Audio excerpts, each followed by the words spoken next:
morning, everybody. My name is Barbara White. I'm here with the Charlottesville Area Tree Stewards to talk to you about pruning and different techniques. This is Tim Maywalt, Joanne Daly, and Barbara Montfort, and we're going to be talking about different techniques for pruning and safety and tools and what tools are best to use, and we hope you enjoy this short video.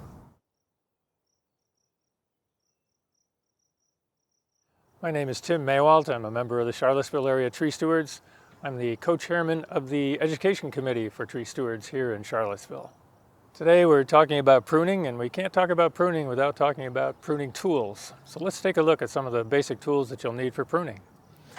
You can do just about 90% of the work that you need to do with pruning with just these two tools, a hand cutter and a hand saw. And your hand saw can either be fixed blade like this one, or it can be a folder like this, whatever you prefer. I will mention there is one kind of hand cutter out there that you do not want to use, and that's this kind. This is called a anvil pruner. And when the blade comes down, it comes down right in the center of this metal piece at the bottom, and what it does is it crushes both sides of the branch that you're cutting. And you don't want to do that. You don't want both sides getting crushed. You want to use what's called a bypass pruner like this one. You can see the blade comes down on just one side at the bottom. So it crushes over on this side, but not here, which is good. You don't want to leave the portion of the branch that stays on the tree crushed. So stay away from anvil pruners and anvil loppers. Speaking of loppers, loppers are a great tool. They extend your reach. This one's about a 2.5 foot long one, so you can get a good long reach out of it without having to go to a pole cutter. You can use 6, 8, 12 foot poles. And on the end of the poles, you would place either a saw blade like this, just fits into the end of it like that, or you can use a device that's very much like your hand cutter, called a pole cutter. If you look over here, you can see, pull on it and the blade closes. So these are what you use to extend your reach. You need to maintain these tools. You can do that by keeping them lubricated. There's a variety of different lubricants out there that you can use. WD-40, 3-in-1 oil.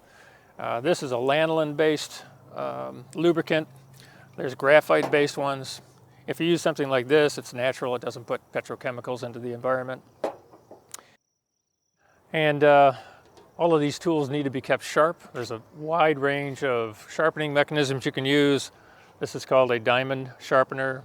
Has 2 levels of fineness on it. You use it on your bladed tools like this guy. Boom, boom, boom.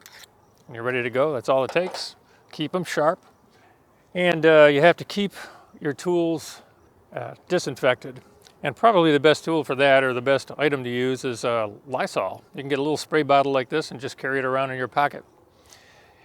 It's better to use than Clorox, better to use than alcohol, because both of those are a little bit tough on the metal in your cutting devices. So this is the one to use. You need to spray it on your blade, leave it on for about 30 seconds. Last thing I'll mention is if there are some tight spots that you have to get into, you can use a power tool called a Sawzall or a reciprocating saw. And the benefit of it is you have this very narrow blade that will get into really tight spots. So I think that's pretty much what we wanted to say about tools. And that gets us into the subject of safety. You want to be careful. You're using cutting tools. So I always have a little first aid kit stuck in my pocket.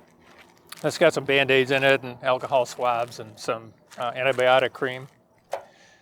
Some other simple things: don't stand under the branch that you're cutting because it's liable to fall on your head. That's not a good thing. And gloves. Always wear gloves. Safety glasses of some kind to protect your eyes. You know, you're looking up, you're cutting, there's going to be sawdust falling down. Protect your eyes. I always wear a long sleeve shirt. I typically am wearing a hat of some type just to protect my head. So take care of yourself. Pay attention to safety. And now we'll move on and do some pruning. Today we're going to start off on this tree. We're going to be doing a example of a 3-part cut. But first thing, Tim is going to show you where the branch collar is, because this tree shows it very well. And it shows the fact that it's not just parallel to the trunk, which would be a flush cut if you were cutting it right next to the cut. But you would actually cut right there, all the way out there. And don't be afraid to cut out that far. On some trees it's even further, because that's where the branch collar will grow over and seal the wound of the branch coming off. That's actually the trunk coming around the branch to seal it off. And now this branch to the right is a dead branch, and Tim is going to start by doing a 3-cut. Start on the underside and cut, cut, cut.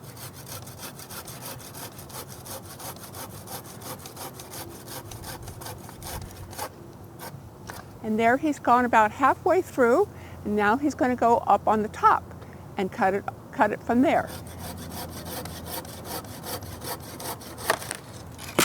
And there it falls.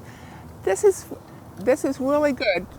Excellent way of doing a cut on a branch that you can't hold, that's too heavy for you to hold, in order to get the weight off so that you can do a beautiful cut adjacent to the branch collar.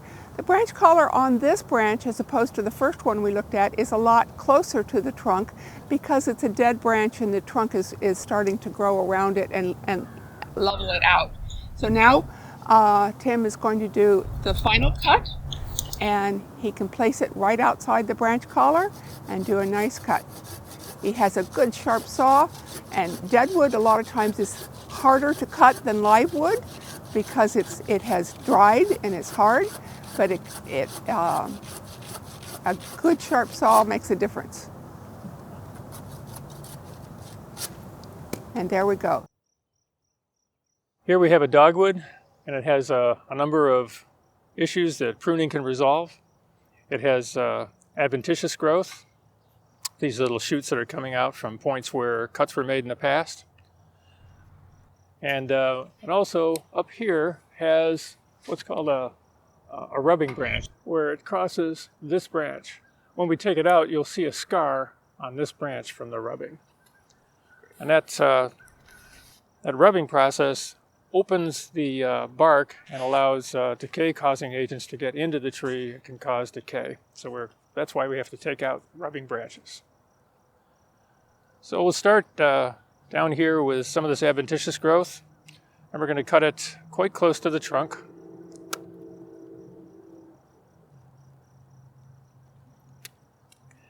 The ones that are being cut right now are there because it looks like when this cut was made, it was cut during the summer, during the growing season.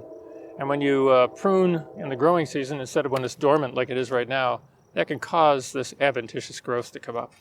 And while we're here, let me mention, this cut was probably made a year ago. And you can see right around the edges, we're starting to see the growth of what's called wound wood. If you look down here, you can see the wound wood is much more progressed. This cut was probably made 2 years ago. And what's going to happen over the next few years is this wood is going to cover the cut and completely seal out the possibility of any decay getting in. So that's how the tree seals itself against the introduction of decay into the trunk. So let's see, I think we'll take out this rubbing branch now, which is here. And what we're going to do is we're going to reduce the weight of this branch by making a cut above the point where our final cut's going to be.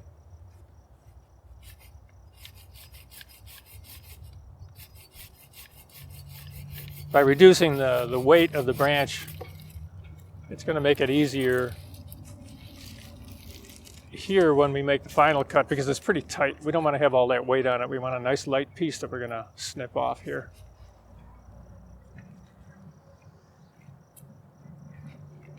That actually looks better coming in this way if you can. Long reach, okay.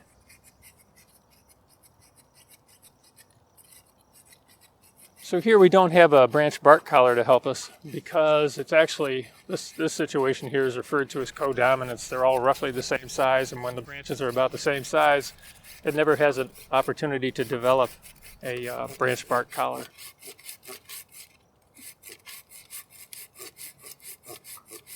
Dogwood is one of the hardest woods of any trees in the forest. In fact, I used to use dogwood to make the stakes for circus tents, which they would hit with sledgehammers over and over and over again during the circus season. And they lasted for years until they were gradually replaced by the axles of Model T Fords. There's your little tidbit on hardwood for dogwood. This is Barbara Montford from the Charlottesville Area Tree Stewards, and she's going to be cutting this branch that we talked about as far as a codominant branch. And first she's going to cut off a little side branch so that it's just out of the way. Make it convenient for yourself. And now she's going to cut off the main branch, but up high, a little bit higher. There you go. And that's so that it's out of the way, and she doesn't have to worry about the weight. She doesn't have to worry about doing a 3-point cut because we're going to do the final cut lower down. So on this one, one thing that we're looking about is this included bark. We don't like that, but they are separate all the way down to here. So we're going to come at an angle right about in this area and cut up towards this. And the first cuts can be nice and strong, but as we get closer to the bark, you do it slower and slower and more gently because you don't want to damage the bark of the tree that you're leaving.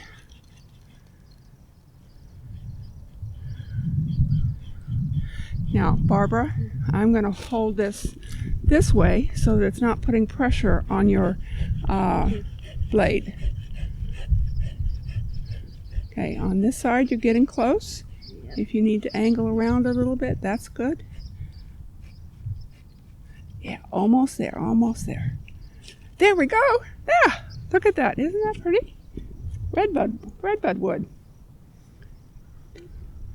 Now, it looks a little ugly, and it should have been done. See, this one was done a couple years ago. These two were done, and that's probably why this one wasn't done, because so much was taken off at once.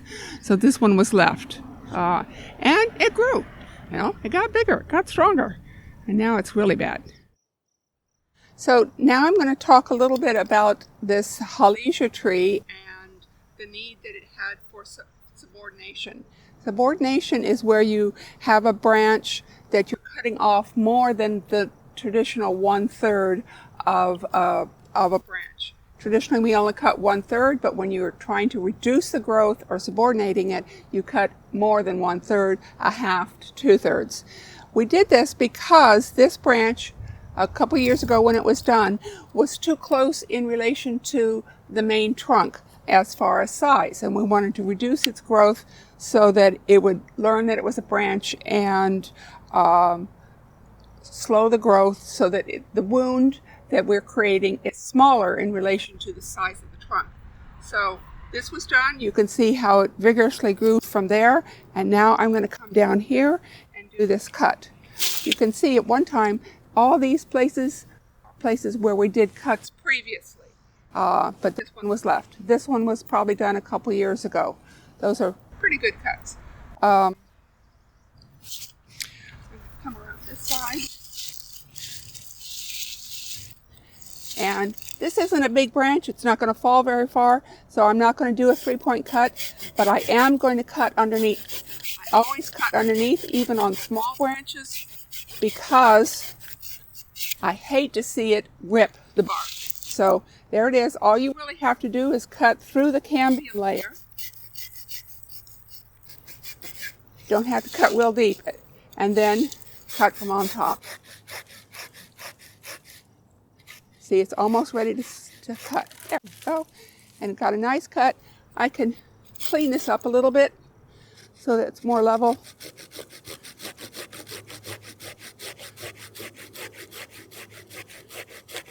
There we go. And that will heal quickly. This one will probably cut off as well because of where it is. So I cut that one off so that this is a more balanced structure, and it's 2 wounds, and we probably won't do any more cutting on this tree at this time.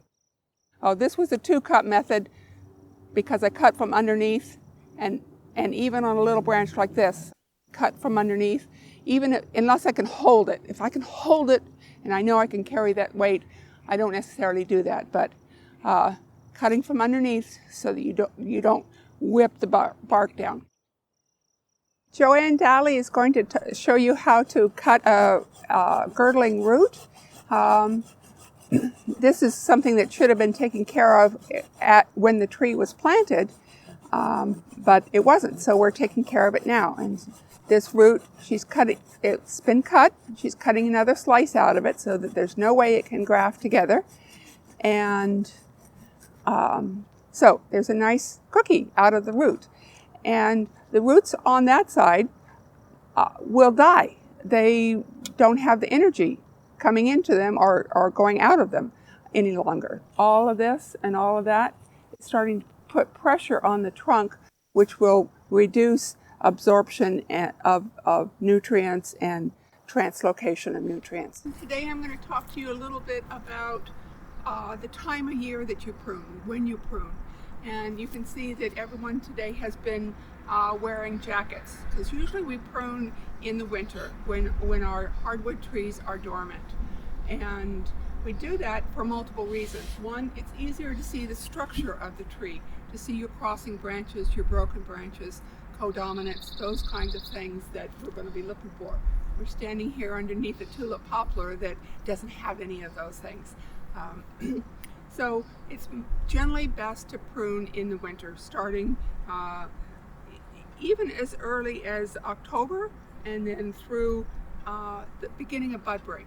When you see bud break, that's when the tree has been pumping up all the sap and energy from the roots into the buds, and that's probably one of the worst times to prune, because no energy has had the opportunity to come back into the tree.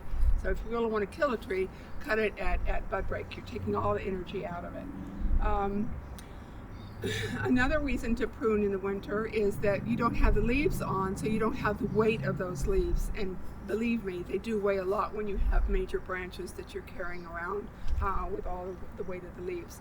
There are a few trees that you don't prune in the winter, or not in late winter, early spring, and that's trees that bleed a lot. And that includes river birch, most of the maples, especially the red and sugar maples, probably silver maples, and something that I just recently learned was the yellowwood. And when I say they bleed a lot, that means when you cut them in the late winter or early spring, their sap is flowing already, and a lot of that will drip out and weaken the tree. Maybe not enough to kill it or anything, but it's just not something you want to do. It also draws insects to it because that sap has a lot of sugars in it, and so it's just not a good thing. You can prune them in the late fall and early winter, but those 3 trees at least wait until not do them in the early spring. Tim talked to you earlier concerning the branch collars on a mature tree when he was pruning that, and I wanted to point out branch collar on a young tree. This is a tulip poplar, and it shows the branch collar very well. You can see this ridge, that's the bark branch ridge, and this is the collar coming out. In some trees it's more visible than others. Tulip poplars, it happens to be very visible. So when you're cutting, you would cut right here. You would not cut flush with the trunk. That's called a flush cut, and it damages this branch bark collar, which actually is what will, after we've cut the branch off right here, it will grow around that wound and heal and seal it off. So you don't want to damage the tissue that is actually going to seal off that wound. This is the branch collar. So I'm going to talk a little bit about conifers, why you prune them, how you prune them, and why. So of course, dead. And there's multiple reasons to cut the dead. One, it's not going to grow, it's dead. And we're going to cut this all the way off at the trunk. It doesn't do any good to cut it off halfway. It's still going to be a draw for insects and disease. So that's your dead. But another reason to cut dead wood and remove it is to reduce fire hazard, especially in a conifer forest. The fire will be burning in this little duff all over the ground and come up to these lower branches and just take the fire right on up the tree. Then you have a crown fire. We're doing this at the Department of Forestry, so we have to mention fire safety. So another thing about conifers is they're green. So you can't prune them when they're dormant, except for when they're all the way dead dormant. So generally we would prune to make something bushier or something like that. So you would prune out the middle candle, and that would cause these three to grow more and become fluffier. But if you cut this same branch back here, then you're just leaving a dead stub, and you might as well cut it off at the trunk. This is what I'm talking about are needle leaf conifers, not our deciduous conifers, which is the ginkgo, the bald cypress, the dawn redwood, larch, and I'm also not talking about things like yew or broadleaf evergreens. Those are pruned in a completely different manner. So I'm here to talk about what happens after you make the cut. The tree seals off the cut. It doesn't heal like we human beings. So this cut is an example of the sealing properties of the tree at the root, at the collar, and this part is not a good part of the cut because it was cut too close to the collar. So again, this is what you want to see, and this part on top is what you don't want to see after the tree has started sealing the cut. So you just saw an example of a tree cut that was in the process of sealing where the top part was not a good cut. It was cut too close to the collar. This one is a much better example where 360 degrees around, it's showing that it's doing a nice sealing job after the cut. I want to talk to you a little bit about why we do this structural pruning. We've pointed out all the different kinds of structural pruning that you need to do, but the reason to do it when they're young is it's generally something that you can do yourself with the training that you can get from the Tree Steward course and the Tree Steward manual. And when you do it yourself, it doesn't cost anything except for the cost of your tools, that Tim went over before. But if you have a tree that has a codominant leader and it grows and gets bigger and bigger, then it's going to end up being something that you need to have a certified arborist come in and take care of. And if they don't, well, one, it's going to cost a lot more than if you had taken care of it when they were little, you know, this size as opposed to this size. And if they don't come and then you get a bad storm, there is the possibility that that codominant branch could fall, and it might be in your yard, on your car, but anyway, that adds to the expense of if taking care of it early. It's sort of like kids, you know, you take care of them when they're little and they grow up into nice, great human beings that give back to their community, and that's what we're doing with our trees too. We'd like to thank you for your time and attention to this video about pruning. There's more information on this subject in Unit 7 of the Tree Stewards Manual. We'd also like to thank Trees Virginia for their statewide sponsorship of the Tree Stewards.